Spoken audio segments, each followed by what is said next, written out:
ঘুম থেকে উঠেই সবার প্রথমে যেটা লাগে সেটা হচ্ছে চা। আর বাইরে তো সুন্দর বৃষ্টি হচ্ছে, আর এমনিতেই একটু ঠান্ডা মতো লেগেছে, তো বিস্কুট থাকতেও আজকে আর বিস্কুট খেতে ইচ্ছা করলো না, ভাবলাম চা দিয়ে মুড়ি দিয়েই খাবো। তারপরে ও অফিস থেকে আসার সময় মুরগি নিয়ে এসছে কিনে 4 কিলো। এবার এগুলোকে ধুয়ে বেছে আজকে কিছুটা রান্না করব, আর বাকিটা ফ্রিজে তুলে রাখবো। ভালো করে ধুয়ে নিচ্ছি। আর আজকে আমার ছোটো ছোটো 3টে ননদ আর একটা ছোটো দেওর আসবে, সবাই মিলে একসাথে একটু খাওয়া দাওয়া করব, তো সেই কারণে ওই 1.5 কিলো মতো চিকেন সরিয়ে রাখবো, আর বাকিটা ফ্রিজে বক্স বক্স করে তুলে রাখবো।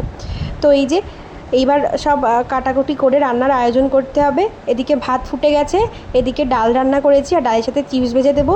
ওরা মাছ টাছ খেতে একদমই পছন্দ করে না, খায় না, এই জন্যে আর কিছুই করিনি, শুধু ডাল আর চিপস ভাজা আর চিকেন।